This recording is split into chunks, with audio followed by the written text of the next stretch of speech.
small pieces of information bit by bit, because it can be too difficult to swallow the whole truth. MSNBC's Chris Hayes and his news organization tried to rewrite history on Tuesday, describing the late segregationist Governor George Wallace of Alabama as a Republican. The Democrats have control over the Department of Education and what is taught to your children. They are trying to revise history and blame others for what they are responsible, not only in public schools, but they are lying right to your face on national television.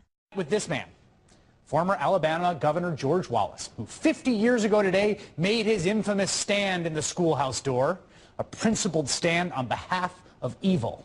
In defiance of the United States Justice Department, Governor George Wallace stood outside the University of Alabama, personally blocking 2 black students from enrolling there. I stand here today as governor of this sovereign state and refuse to willingly submit to the illegal usurpation of power by the central government. Today, 50 years later, when we look back on that moment, on June 11th, 1963, we can tell very clearly the heroes from the villains.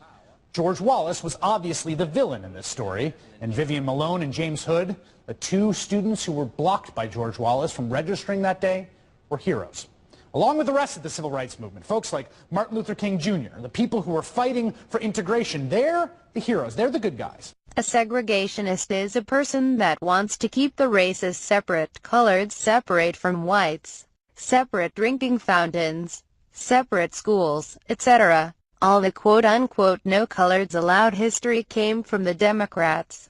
Governor George Wallace was a Democrat, not a Republican. Wallace was a Democrat and a proud segregationist. Desegregation is the act of ending segregation, ending the separation of races, the bringing together of people of different races. Here is the truth about Wallace. In a vain attempt to halt desegregation by the enrollment of black students Vivian Malone and James Hood, he stood in front of Foster Auditorium at the University of Alabama on June 11, 1963.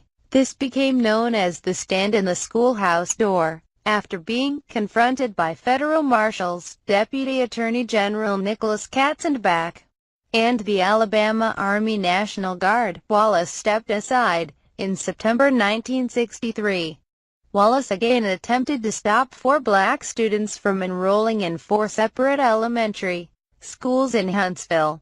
After intervention by a federal court in Birmingham, the 4 children were allowed to enter on September 9th, becoming the first to integrate a primary or secondary school in Alabama. Wallace desperately wanted to preserve segregation. Let's step back in time to another Democrat in history, Orville Faubus. He is best known for his 1957 stand against the desegregation of the Little Rock School District during the Little Rock crisis, in which he defied a unanimous decision of the United States Supreme Court by ordering the Arkansas National Guard to stop African American students from attending Little Rock Central High School. Faubus had a showdown with Republican President Dwight Eisenhower. In 1957, President Dwight Eisenhower, a Republican, deployed the 82nd Airborne Division to desegregate the Little Rock, Arkansas schools over the resistance of Democrat Governor Orville Faubus.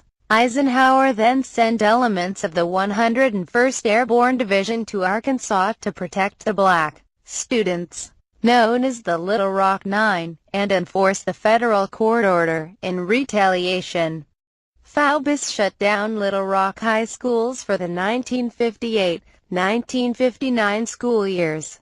This is often referred to as the lost year in Little Rock. Orville Faubus, the Democrat governor of Arkansas, was also a political mentor of Bill Clinton. So let's get the story straight. Try the truth for once in your life. Democrats never have and never will do anything for black people. They have a long history of fighting to keep you slaves. They have a long history of funding your abortion. They have a long history of keeping you on welfare in the name of looking out for you, the little guy. The history of the Republican Party is one that stands for black people. The Republicans freed the slaves. The Republicans passed the Civil Rights Acts. The Republicans forced the end of segregation. Black people need to stop the battered wife syndrome and leave the Democratic Party.